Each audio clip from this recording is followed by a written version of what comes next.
Well, obviously you've had some very, very blessed moments in your life, but you've also had some very dark moments when you were diagnosed with breast cancer.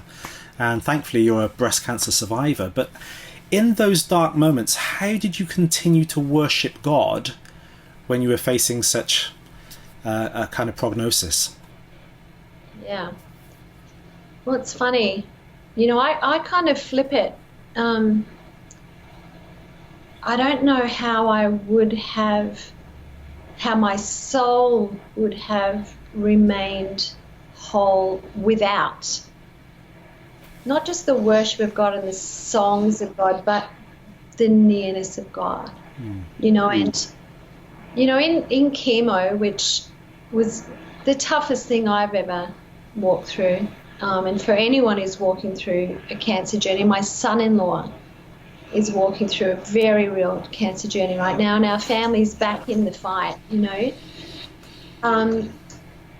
I will, you know, the beautiful thing you work out when you're going through pain and suffering, you work out your theology real quick about healing, where like you work it all out real quick, and you need to.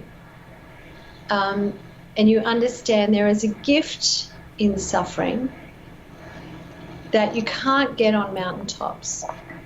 And if you allow the pain to drive you close and not pull you away from the things you know in God, then you'll find the gift that God brings in suffering, which is a nearness to Him, you know, through worship, a nearness to Him through prayer that I thought I knew, but I never knew the depth of what was available to me until I was in the depths, and still underneath me there was God carrying me, you know, which is so, His love is crazy.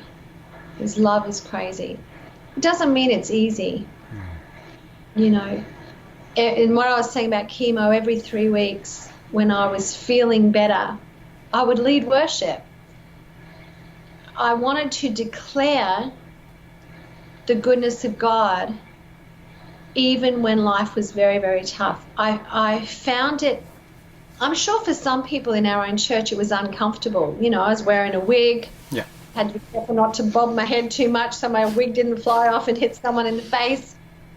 But for me it was like a personal rebellion almost, like the revolutionary woman in me went, I will not bow to the fear that is trying to hold my soul. And the only way I could get above it was to declare, not just to think about the word, but to declare. Yeah. And that's when that kind of warfare, worship as warfare and as a weapon, really got sharpened inside me. And it was very practical for me and very true. And it literally saved my life. It saved my life, being the gift of worship on this earth, in the middle of hell on earth for our family, saved my life. I can say it without a shadow of a doubt.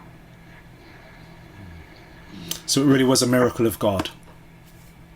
100%. Yeah. And there was one moment when I, you know, a couple of times I almost died. There was one moment I remember between my bed and the wall, this tiny little place, and I got on my knees and hid myself.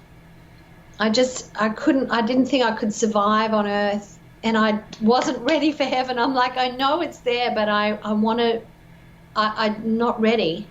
And I remember the moment just hiding myself. I don't even know how else to describe it.